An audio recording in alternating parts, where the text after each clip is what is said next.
All right. Hello, everyone. Welcome to this episode of Simply Tech Live. This is your first time tuning in. Simply Tech Live is a collection of discussions featuring technologists, business leaders, and everyone else in the technology arena focused on the evolving landscape of technology. We have some wonderful guests slated up for you today. I'm your co-host, Derek Russell, joined by your other co-host, Ali Mazaheri. Ali, what are we doing today? We have a fantastic session planned today. First of all, it's already May, so it's unbelievable. We are in Q4 of our fiscal year, so I know everybody's busy, but as you said, I'm super excited that we have this great line of speakers. And I think it took us a long time to schedule this. So I'm personally looking forward to the conversation. I am too, and I'm looking at your screen. You have a beautiful bouquet image up. You must be using the new MacBook, which is interesting. It's working well. Microsoft man using a MacBook Apple product. I love it. So we are going to be bringing in some really exceptional speakers talking about Microsoft's position, our strategic position in the market with unicorns, startups, venture capitalists, a really intriguing high-tech space. We're going to be introducing you to Ken Miller. He's the GM of our intelligent cloud business in the West region. We're going to be talking to Shaloo Garg. She's a managing director of our Unicorns Initiative, and Matt Hughes, an industry leader in the high-tech world for Microsoft. And here they are. Can I say something about Ken before we officially kick this off? Where are you going to go with this, Ollie? It's all going to be good. It's all going to be good. So, true story.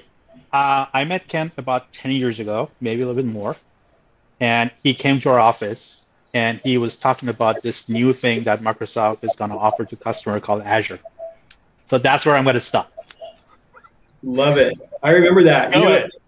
I think at the time we probably had both had more hair at the time, Ollie, but I mean, it was 10 short years ago. Glad to have you here, man.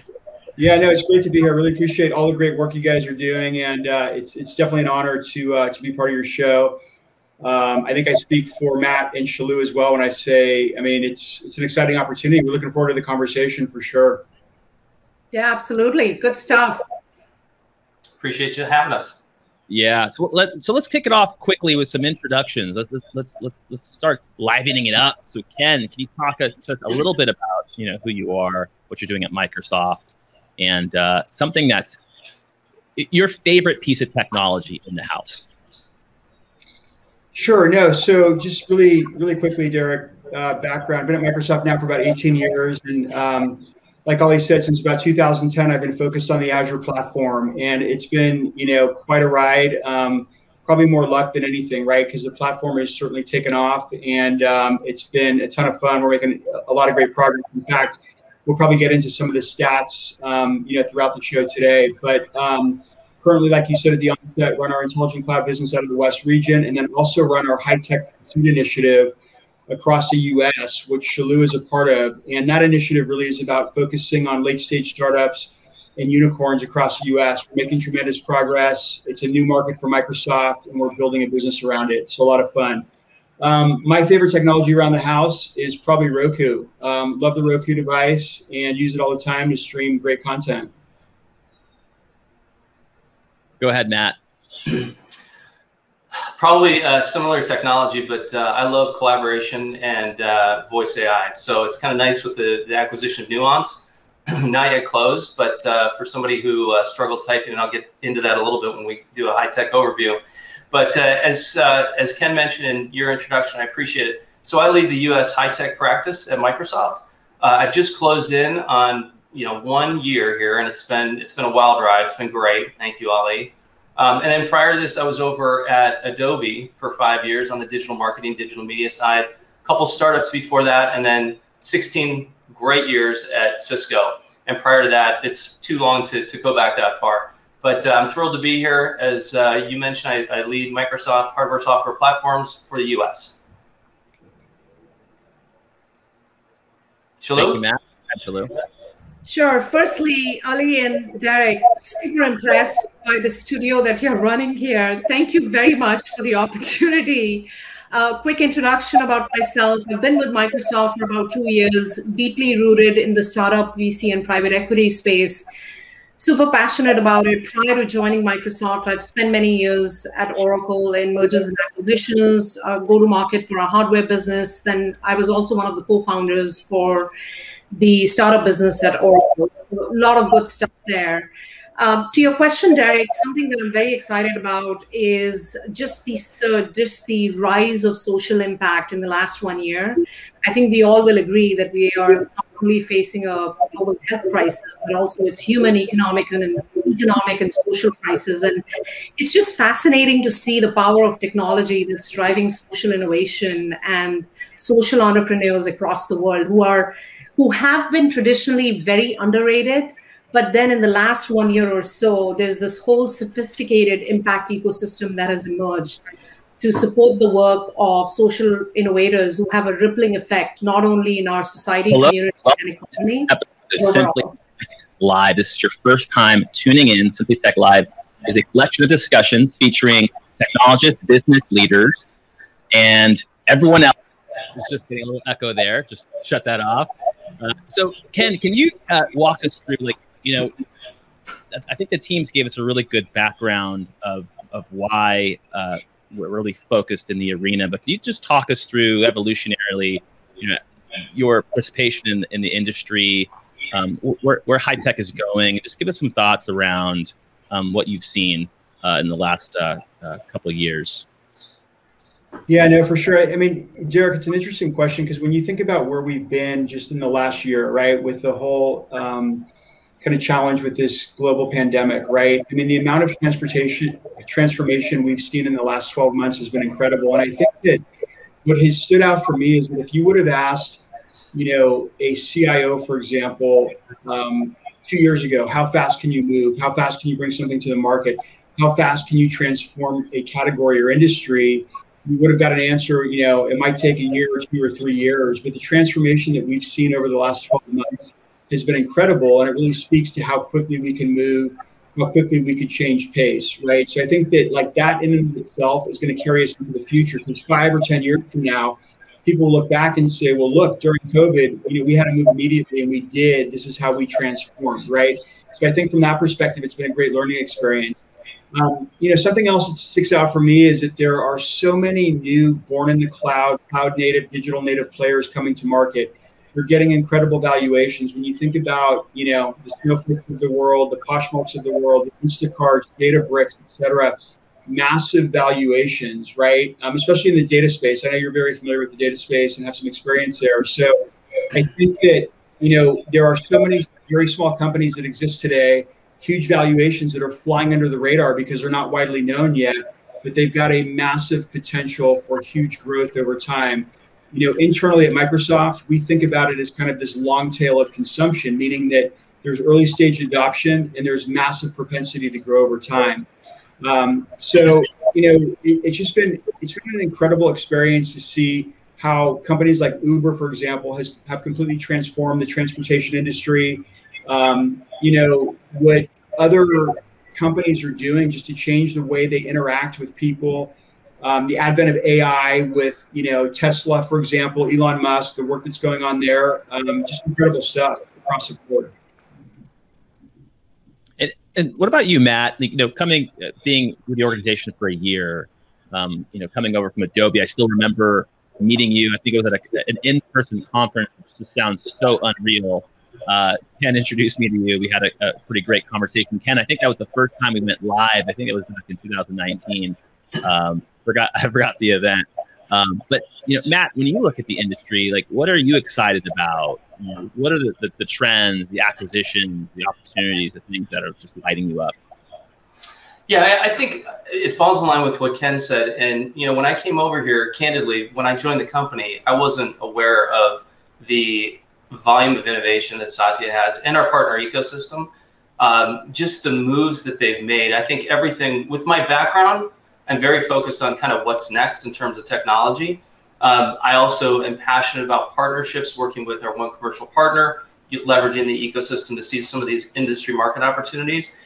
and also some of the not so subtle opportunities that we have with, which is, top of mind for every CTO, every CIO, even a chief revenue officer, and that is around 5G, right? So that's taking intelligent cloud, all the data and analytics, and making it, real-time active, or having action on it, both from the enterprise perspective as well as the telecom perspective. So I think 5G is one of those things, especially with my background in, service provider, channel, carrier, and enterprise, that I think is really going to be one of the bigger trends that is in front of us. And some of the acquisitions that we've made over the last, I want to say 6 to 9 months, with the firm Networks and also Metaswitch, are kind of a lead into, and publicly information available, but that's sort of a lead into how we're going to seize that 5G opportunity. Love it. And so Shaloo, I know you have a perception in the market, and I think you're going to get deeper into the unicorn space. We're going to talk about founder best practices in the startup space. You mentioned sustainability. What's your perception on market changes? There are two things that I'm super jazzed about. One is this whole challenging the status quo around digital transformation, right? So if we look at the market before pre-COVID, if I would have said the word school, the instant sort of visual that comes in front of us is a building with kids running around. There are teachers in the classroom, and you're carrying a school bag and you're getting in your school bus. But it's been amazing to see in the last 1 year, how quickly we have adapted. And I'm not just speaking about US, which is a developed nation. I'm talking about globally, right? Look at the developing nations like South Africa, Somalia, even Syrian refugee camps. That has been phenomenal, because it has not only impacted the education rate overall, but it's just got us adjusted to something that we thought was never a normal. That's number one. Number two is in the startup space. What I'm really glad to see is that although the investment numbers are not very optimistic, I was looking at a report which is dated late 2020, not amazing numbers. Of course, there've been SPACs and IPOs and some good stuff happening, but the propensity growth in the startup space has been phenomenal, right? It's been really great. There are some startups that fell off the charts. Others were survivors, and they did really well. And that's been amazing. And that ties back to my first point, is this whole notion around digital transformation. Everything just became digital. And so that's what helped most of these startups and the innovation rate grow, which is very exciting.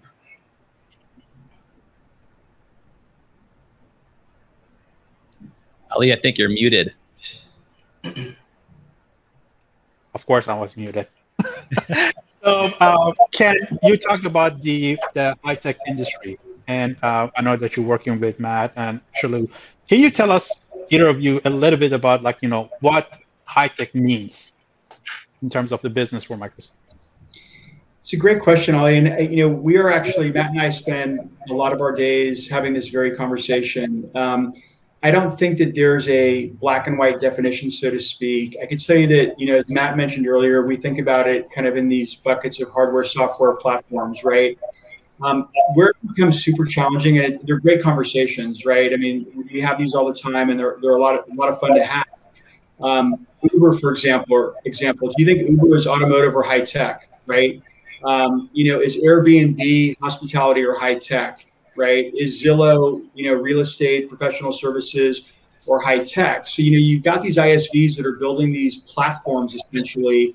So there's a lot of conversation, across Microsoft about how we think about these types of customers. At the end of the day, what we really want to do is provide subject matter expertise so that when we meet with customers, our sellers, our specialists are armed to drive the most meaningful conversations, right? Stepping back, earlier this year when our fiscal year first started, Matt and I went on a mission to really think about how Microsoft should define high tech, right? We created some very basic principles, but again, there are always these outlier situations, kind of the Ubers of the world, as I mentioned. So like I said, very high level hardware, software platforms, a lot of ISVs building on, Azure, for example, would fall into that category. In the West, for example, we've got a high number of ISVs that we've recruited. They're now very strong partners of ours building on that platform. A lot of the opportunities that Shaloo and I deal with in this high-tech pursuit space, late-stage startups and unicorns, they're all high-tech for the most part, right? They're typically ISVs building on our platform. that want to do something more meaningful with Microsoft. ThoughtSpot, I know you saw that press release, Silicon Valley-based company we announced a partnership with about 2 months ago. They're a data partner. They're going to build on our platform. We're going to go to market together and make a lot of good things happen. We're already seeing significant momentum there, but I don't know. Hopefully that helps. If I could add one thing, I was just going to say Ken hit it on the nail on the head. I think the other thing that as we developed a point of view on high tech, I mean, we're a high tech company, right? So it's not like we don't take that for granted. But when we started upon this initiative, which has been ongoing, we really wanted to crystallize, what our value proposition was going to be to high tech, and also how do we define high tech. So just from a standpoint of casting the net wide but not too wide, we take a look at it as hardware, software platforms, and then obviously startups. And we're working very closely with Shaloo and the startup team, engaging with the VCs, private equity, and M12 to make sure that we see the trends coming sooner than we otherwise would have in the past. So I think that's an improvement. But the thing that Ken and I did is we also spent an enormous amount of time with the global system integrators, and all of them for the most part globally. And we really asked them to help us define it from a customer viewpoint. So we spent a lot of time internally, aggregating the account list that falls into those categories, creating a TAM against that, understanding what our percentage rate against that TAM is, total addressable market. And then we measure ourselves on that. And, as we wrap up the first quarter, the results are very positive in terms of what we're doing in high tech across those three stratas. But we've also talked to the voice of the customer, right? So we've gone to those customers like a Cisco, like a Juniper, like in the hardware space. In the software space, we've talked to Adobe, ServiceNow. And in the platform space, we've talked to the Airbnbs and we've talked to the platform sharing economy. And this is the way they want to be categorized. So it's not where they self-define today, it's where they want to go in their 1, 2, and 3 horizon. Case in point, Cisco is a company that has traditionally been just a hardware manufacturer. They want to be treated from an industry perspective as a software company because that's what their ambitions are. So everything that Ken said was true, and just a little bit more in terms of how we develop that unique point of view. And I just want to add to what Ken and Matt said here. I think if we take a step back, high tech has always been an evergreen industry, right? So even if you take fin services, healthcare, so on and so forth, every industry has an underlying aspect of high tech. And what the team here is doing is primarily democratizing the tech economy, right? So it's becoming more like part of the DNA. And there is no going away from it. You may go away from it today, but it's going to come back to you tomorrow. And that's the key to success in the market. I'm sure that, Azure is a backbone of all this, but we also have, other cloud providers. I know Ken and I and Matt and everybody here, they want everybody to use Azure, but there's always a reality aspect of it as well. What kind of trends we see? I mean, is this more like, the high-tech companies, they're looking into like a multi-cloud strategy, or, how the Azure is being used today? And, what do we see as a forecast for the next couple of years? I mean, I'll kick that off, Ollie. I think that, so, first and foremost, a lot of our early adoption going back, the kind of 3 to 5 to 7 years was about Azure as a single cloud. A lot of internal workloads, data center migrations moving to public cloud. And that was really a primary bet on a single cloud. What we're seeing today, though, and kind of this new digital economy with a lot of these new, cloud native digital players coming to the market, specifically among ISVs, right, that are building on our platform, they want a multi-cloud approach. I mean, as much as we want to say like, hey, build 100% on Azure, the reality of it is these ISVs are building solutions where their end customer is saying, hey, we already have affinity towards Azure, so we want you to build on Azure. Or, they may have a set of customers that might have affinity to AWS or GCP, but they've also got a set of customers that want to use Azure. So I think that as these new digital native players are coming up out of the ground, we are a natural beneficiary because all of them need to have a multi-cloud strategy. So again, I would love to take everything 100% Azure. It's a naive view, right? Just because of the way that, the market goes. We have some customers, of course, that are, 80% or 100% Azure. But I would say that we've got a wide range of customers that are now leveraging a multi-cloud approach for many reasons, but typically it's based on their customers' demand, right? If that makes sense. Shaloo or Matt, I don't know if you'd add anything to that. Yeah, the only thing I would add, Ken, is you're spot on. When we look at the startup, Sully, to your point, multi-cloud is a common theme, right? And I don't think there's any expectation that, hey, give us keys to your home, right? We understand that that's sort of the freedom that they need, and that's the flavor of the market. And to Ken's point, that's where we are going along. Love to have entire thing, but we know what the dynamics and the facts in the market are. Sorry, Matt, go ahead.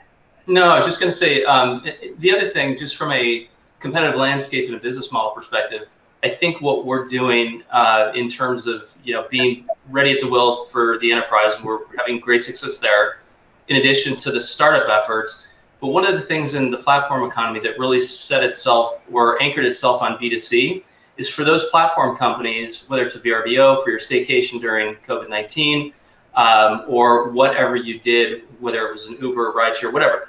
These companies have had immense success, but the problem is they're going to need to move into the B2B space at some point. I'm not saying today.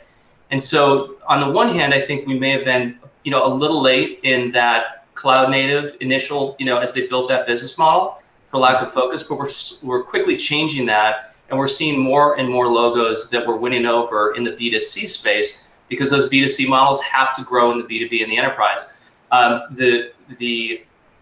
The opportunity, the monetary opportunity and the share can accelerate in that area right now. And nobody knows if we're going to go back to the business travel versus personal travel and how fast, and how much.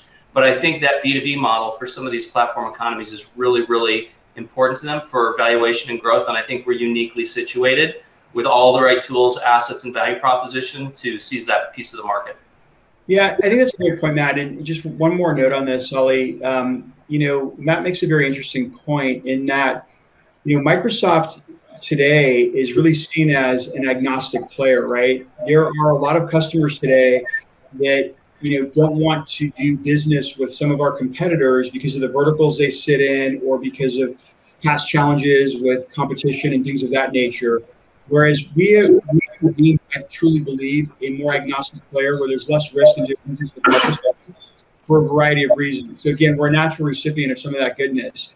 I know that there are probably some folks on this call or that are listening to this that will fact check this, but the three major providers just released earnings recently, and I can tell you that Azure is growing more rapidly than our competitors. When you look at AWS and GCP growth rates, Azure is growing faster. So I know I just dumped a bunch of gas on a fire, and I'm sure my email is going to start blowing up or whatever. But we're making good progress, and we're seeing great quarter-over-quarter growth, which is awesome to see. And I mean, I'm a big advocate of open source, and I think the fact that Microsoft is all into that space for the past couple of years is going to even further, sending the message that we want to make sure that our customers, especially in high tech, they are cloud agnostic. And I mean, Azure can run anything, right? Like the other cloud providers. So that's a great progress that we see in the market. In terms of the trends, Matt, what are the consumers demanding from this industry, and how that kind of demand or trend is shaping where the industry is leading to? Well, I think both the consumers in the B2C and the B2B space are looking for everything as a service, right? So we've got several pillars that this panel, this esteemed panel that have collaborated on. And some of those pillars are around just the real-time access to data, whether you're a business or enterprise.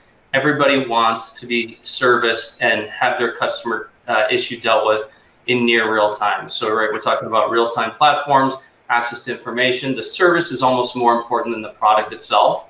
So for people in our partner ecosystem and Microsoft and our customers, when we talk digital transformation, that's not just an IT-led discussion.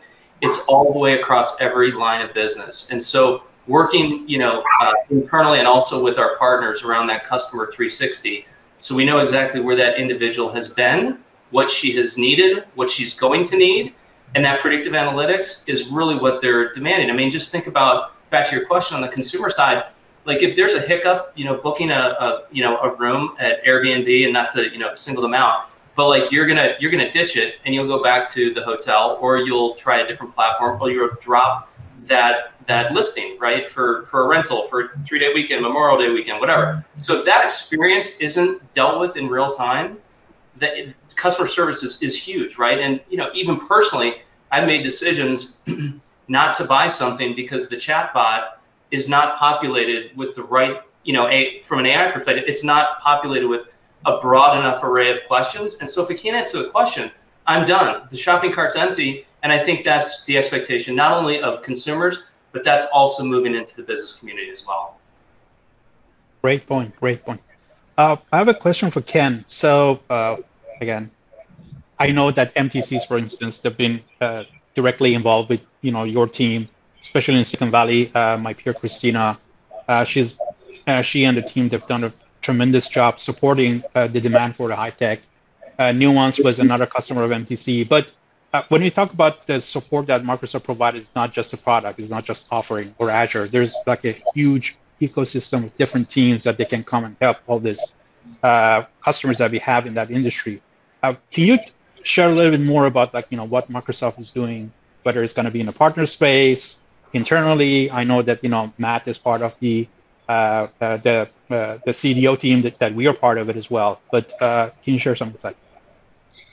Sure. Yeah. I mean, at a high level, Ali, we've got what we call really 4 key solution areas that we're focused on at Microsoft. And, there's our biz apps business, there's our modern work business, there's our data and AI business, and there's our apps and infra business. So each of those solution areas has a set of specific specialists. I call them kind of belts of that specific solution area to help our customers go very deep, right? From a subject matter expertise perspective.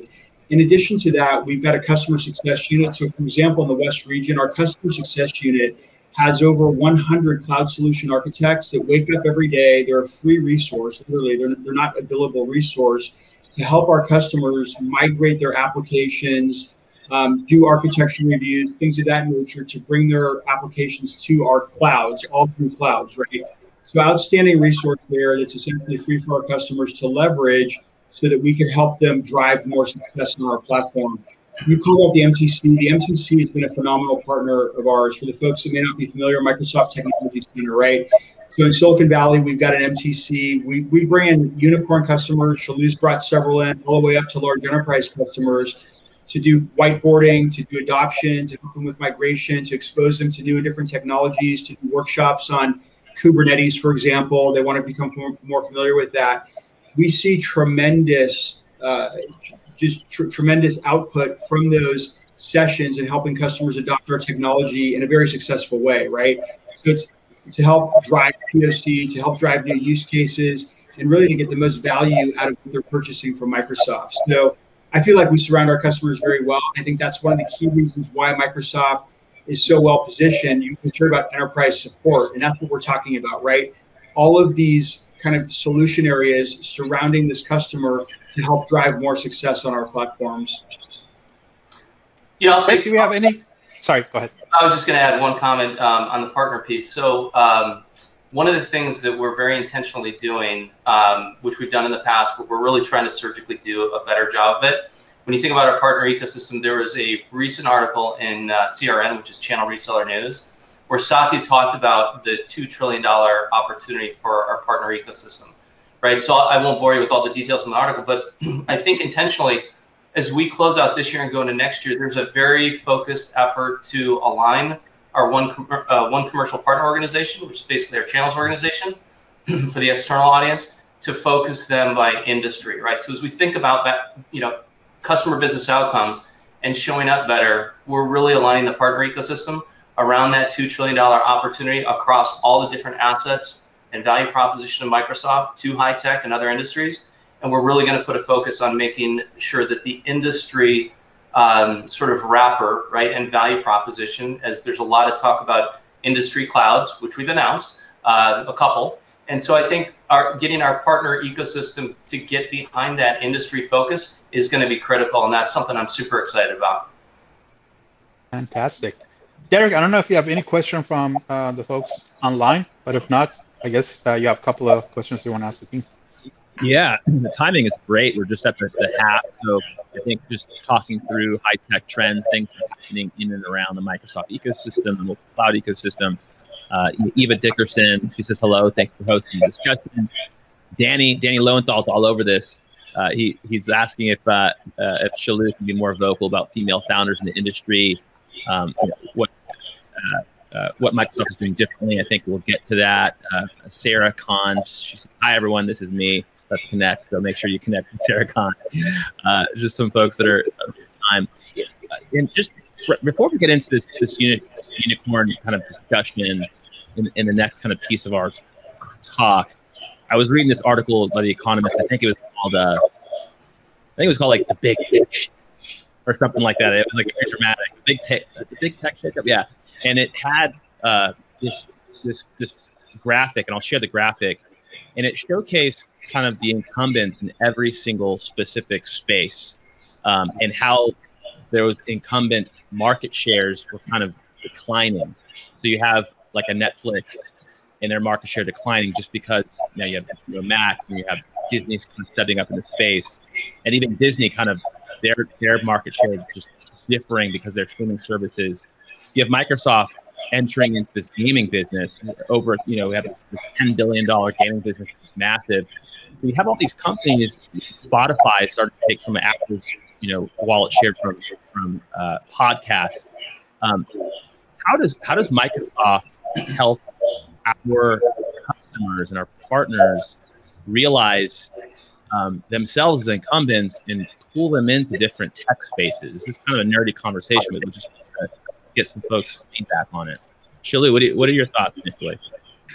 It's interesting. If you look at it from a market point of view, Microsoft is considered an incumbent, right? And so are many of the players in this space. So when we talk about big tech, as you mentioned, or what the big tech players are doing, they are looked upon in some cases role models, in some cases eating up the market share.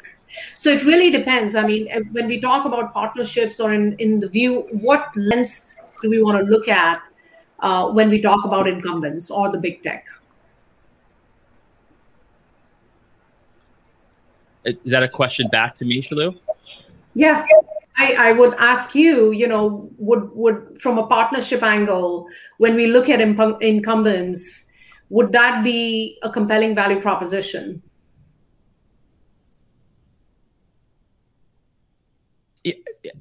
When it's I see a lot of, I think when I look at Microsoft as an incumbent and I look at some of the areas that we're starting to get deeper into, and I know, Ken, you're kind of laser focused on cloud strategy. Matt, you're probably just as laser focused on cloud strategy. You guys sit near and dear to cloud. I think myself and Ali, we sit in the Chief Digital Officer organization. So I'm a digital advisor in the organization. I'm helping kind of businesses spin off and become, everything as a service type businesses. We're bringing in like R&D and product in different parts of the Microsoft organization that I never even knew existed. And we're starting to realize that all those ancillary marginal businesses that I didn't really see as strong as our Azure business mean a lot to some of our customers, like our devices business. What does it look like to put a Surface Hub in some of the retail stores? You start thinking about the HoloLens with a Kinect camera with depth, it has the time of flight, depth perception capabilities. So all these like marginal kind of long tail capabilities that I think are really interesting. And I think that's a story that we don't talk about enough. That as we get further from the Azure business, I start to realize, oh my gosh, we bring the cloud and we bring the database, we bring the AI and all these wonderful use cases, but there's so much more that we can bring into the conversation. And I'm always trying to figure out, like, how do we tell that story to some of our customers and our partners? Matt, what are your thoughts just on just the capacity of customers, partners to start taking a look at tech in different ways?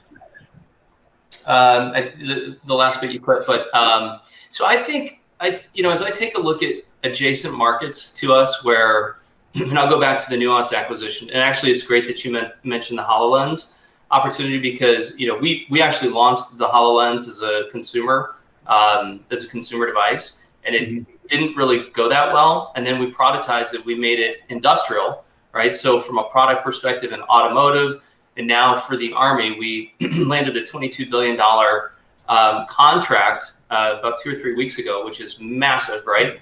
Twice the size, or more than twice the size of the Jedi deal, as you mentioned. But I think that's, in terms of new business models, like the health, if you actually think about what's going on in that helmet and in that HoloLens, it's doing well-being. So it connects to healthcare, it connects to, government, it connects to every other industry, that use case. And it has heart rate of the and I'm just giving you one use case, right? But it has the heart rate, the stress level. So if that individual, hoping we don't have to go into battle, but if that person is fatigued, like a doctor, right, with the Nuance acquisition, we have the data and AI to know the well-being of that individual or the use case, and then make changes on the fly, right? So I think from a capacity perspective, I think as big as Microsoft is and as much success as we've been so lucky to have, I think we're just scratching the surface with some of these new technologies. Add in, you think about advertising, online advertising, and you don't really think of LinkedIn. Well, LinkedIn's one of the biggest, advertisers out there. We just announced, and I think it was $2 to $3 billion, right? And everybody else is in the shadows. So from, a device perspective, from a new model, it's funny, Ken was talking about Zillow. Are they a real estate company? They're actually a media company, right? If you really take a look at where their revenues come from. And so as you move into Nuance and you look at the use cases in terms of healthcare, there is so much innovation by industry that we're attacking along with our industry clouds. It's super exciting to see. And, Nuance, personal story, I was one of the first adopters for voice to text or voice AI. I injured my arm and I couldn't type. And so I was like using this Dragon Naturally Speaking. And I got to admit, it was really, really painful. But, what sometimes we take for granted is that LinkedIn's maybe not an advertiser or a huge source of revenue for Microsoft. And from a voice AI perspective, there is no bigger player out there than Nuance. And the use cases that they have in terms of, especially through COVID-19, what they were able to address in 87% of the doctor's offices where they're installed, they're capturing all that data to, optimize the patient experience, reduce the doctor burnout. So these are, from a capacity perspective, these are some use cases that I'm just super excited about. And I have strong ambitions that, the developer community within Nuance is going to be a challenger for some of the other traditional voice AI providers. So hopefully that answers your question. But when I think about capacity, I think about industry, I think about new use cases and things that are really compelling that actually address customer business outcomes. I love that story, Matt. I love how you kind of mapped it into something personal as well. That's just really important, how that specific technology impacted you. So let's spend some time talking about the Unicorn Initiative. Shaloo, can you talk about what this is and how it's evolving? I'm sure Ken has something to say about it as well. Sure. So, look, the industry definition of unicorn is $1 billion+ evaluation. That's the way the market looks at it at a global level. We've been always engaging with startups in some capacity or the other, but I think what is different that we are doing in the last 1 year or so, and the team is led by Ken Miller here, is we are taking a founders first approach, right? So it's less about Microsoft that, hey, we've got some free Azure Cloud credits, we will make some intros. It's all about, hey, if you're a founder, what is more important to you? And there are typically 3 themes that come up. Number one, sales acceleration. Either they're pre-IPO, pre-SPAC, they want to show some good numbers before they are listed. Number 2, hardcore product integration, right? And Microsoft is, as I mentioned earlier, is almost like a tech economy internally. We have vast portfolio of products internally. And then number 3 is be seen with a big brand. And we would equally love to be seen with the unicorns. And so what we are doing differently here is it's not transactional. It's not like, hey, give us Azure. It's almost like thinking through, looking at it from a strategy point of view. What will it take to help accelerate founder success? And so that is huge. And it is a unique differentiator. Our industry peers do an awesome job with startups. We all know that. But none of them do what we are doing here, which is really honing in on what is important to the founder and what is important to the startup success. Whether it's joint go-to-market towards one common enterprise customer, whether it's deep product integration with our dynamic suite, which is awesome, right? Or whether it's just, being seen together in the market. And so that's pretty exciting. I will say one thing: in the last few months or so, there's a team of four of us on the ground, and we've seen immense success. There is enough hunger in the market. We've got the right pieces to help accelerate founder success, and we're pretty excited about it. I'm going to kind of pivot a little bit. First of all, we're super glad that you're here. This program is not just about technology. It's also about focusing on diversity and inclusion. We had multiple sessions focusing on women in tech. We actually had a session with a good friend of mine, Elna Saraf. She's a CEO of Roy B. Robots, which I definitely recommend folks to go and check out that video. I want to get your impression and your perspective in terms of where we are when we think about, leaders like you in this space, in the founders market, startup. What kind of progress we've made, and where are we in that journey? Yeah, and Ali, thank you respectfully for asking that question. Oftentimes we get on discussions and we, do not pay much attention to it. I got to say, I've been in the startup space for a while, and besides raising capital, which is top of mind for every founder, the underrepresentation of female and underrepresented founders has been the next topic of discussion. And so just to set things in perspective, a decade ago, only 10% of the worldwide businesses, only 10% of that was going towards female founded businesses. And today, as of 2020, last year, the number has come to 14%, which is a ridiculous number, right? It's not that there is dearth of innovation on the ground.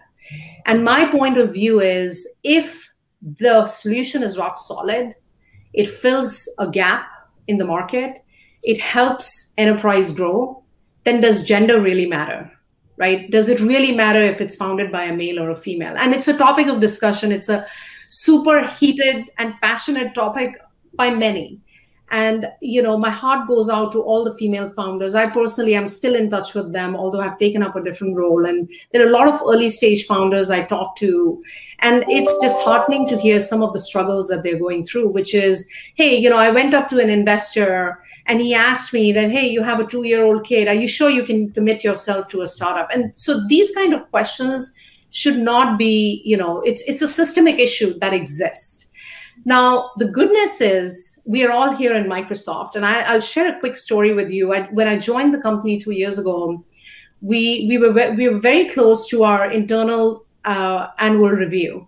And so there are 3 buckets that we usually measure on. One is growth of others, second is growth mindset, and third is D&I. And I remember asking my manager at that time that, is this a trick question? Like, is this really serious? Like, you're being measured on D&I. That is huge. And so just at a foundational level, when the company encourages all employees to think about diversity and inclusion, the job automatically becomes easier. And so, back to your question, Ali, it's a tough space, but we are fortunate to have strong leaders around us who support us, right? When I look at a female founder in the market, I would say the buck does not stop at capital, right? So yes, you're facing trouble raising capital. What if someone gives you a $20 million Series B check and says, go, build the company? The next step is, what is the support mechanism that exists for that female founder? Because money is not enough. And that's where large companies like Microsoft come in, right? We make sure that we have a good system to support these female founders, whether it's free Azure Cloud credits, whether it's being mentors, like I mentor female founders, I learn from them as well, or whether it's just connecting them, hey, I know this investor, happy to make the connection, absolutely. So not much progress in the last 1 decade, but I'm pretty optimistic that the next decade will definitely, hopefully move the needle as far as supporting female founders is concerned. This is awesome. I think one great story that I read was regarding the CEO of Bumble, the dating app, and the back end of how she started and why she started and where she is right now. These are like great examples that we should try to amplify more and more. No, absolutely, and I still remember the way that the day they went IPO, she rang the bell with her baby, in arms, and that was a huge statement. Like there was this whole discussion about that's the new generation, right? It's not a generation of females only just because you're a female founder. It's also a generation of women leaders who have families to support, right? And they're going IPO, so which is fantastic. Awesome. That's wonderful. I mean, Ken, like, can you follow up with something as beautiful as that? Hey, you know what, Derek? You know me well enough to know that I can. So but good question anyway. Look, I mean, I didn't know Shaloo until we started working together, which was about 9 months or so ago, plus or minus, right? Shaloo was obviously at Microsoft and another group, and I have learned an incredible amount about female founders, about D&I regarding just founders in general. Shaloo talked about these crazy examples that continue to surface around well, you have a 2-year-old at home. Are you sure you're going to be able to commit the time? I think tech in general, we have that problem. I mean, Microsoft is an example, right? We are very focused on diversity and inclusion. We're making dramatic progress year over year. But tech is still largely dominated by males, right? And we've got to change that. On the unicorn front, on the high-tech pursuit front, to have someone on the team that is such a proponent of this, like Shaloo, and she's not really giving herself credit because she's involved in a lot of conversations at the highest levels of Microsoft. Believe me when I tell you that, just to help really highlight the challenges, to surface the challenges, and to actually drive change, which has been incredible for me. I've got a daughter, Derek, as you know, and I want my daughter to have the same opportunity for success as I did, or anyone else for that matter, right? So driving this change across, whether it's the unicorn business, tech in general, or just, life in general is super important. And it's great to work with people that continue to keep this top of mind.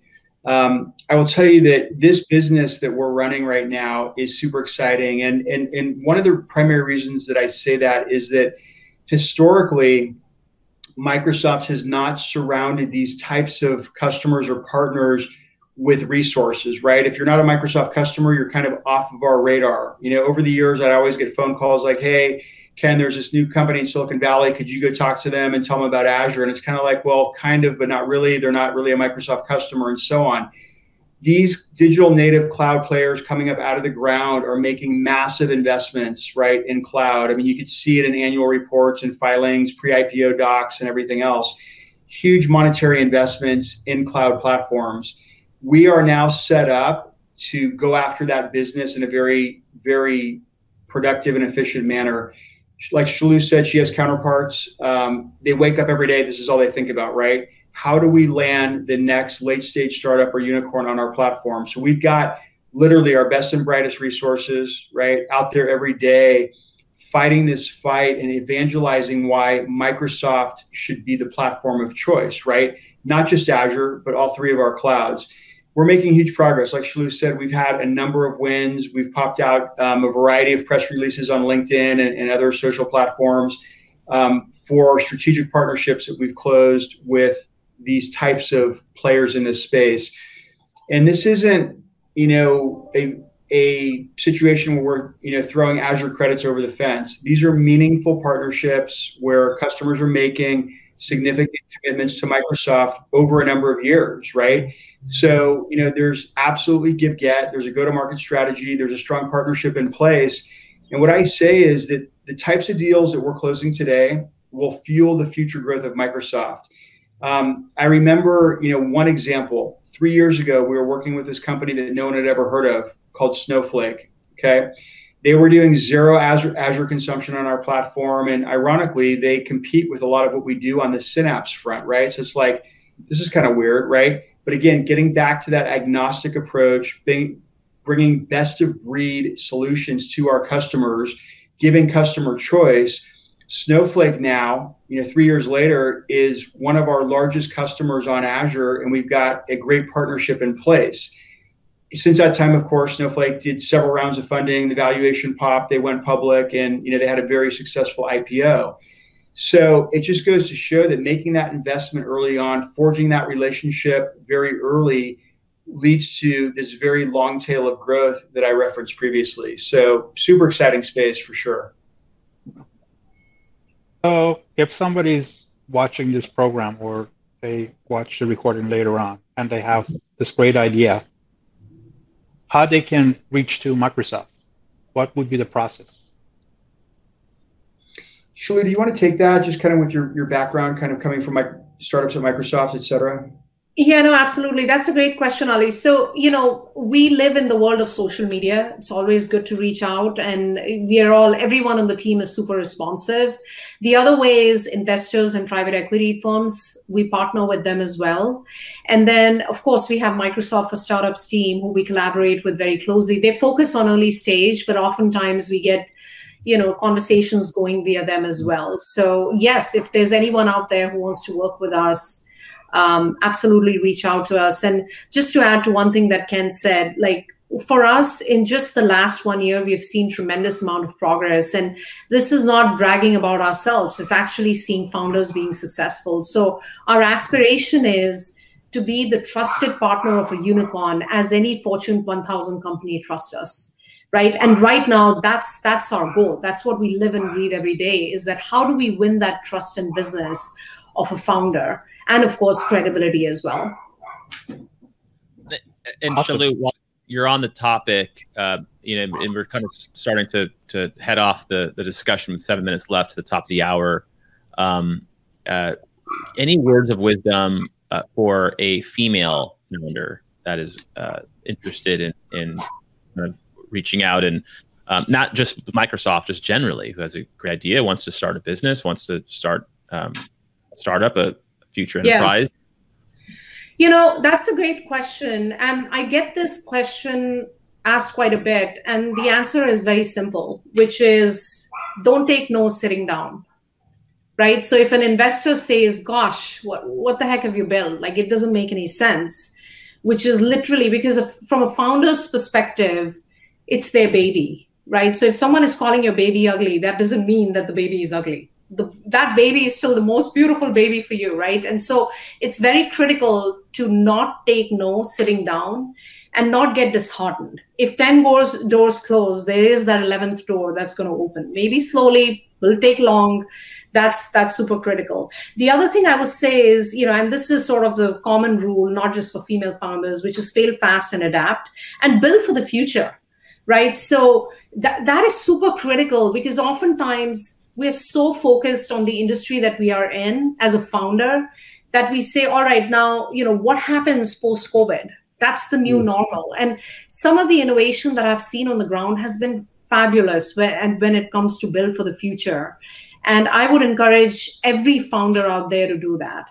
But for female founders, do not give up and tap into resources like ourselves sitting here at Microsoft to get connected in the network, in the, need intro to an investor or private equity firm or anyone at Microsoft, please do reach out to us.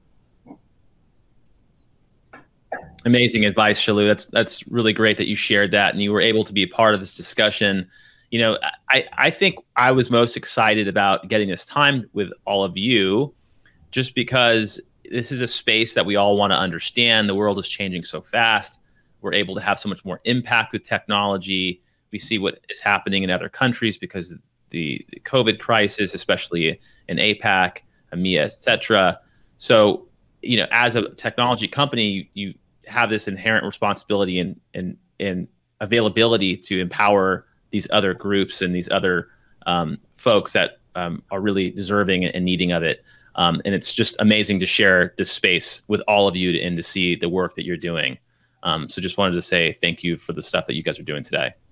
Thank you for having us. And I think as a follow-up, if you have speakers that we can bring to this platform, so they can talk about how their journey started, like what we did with Elnas.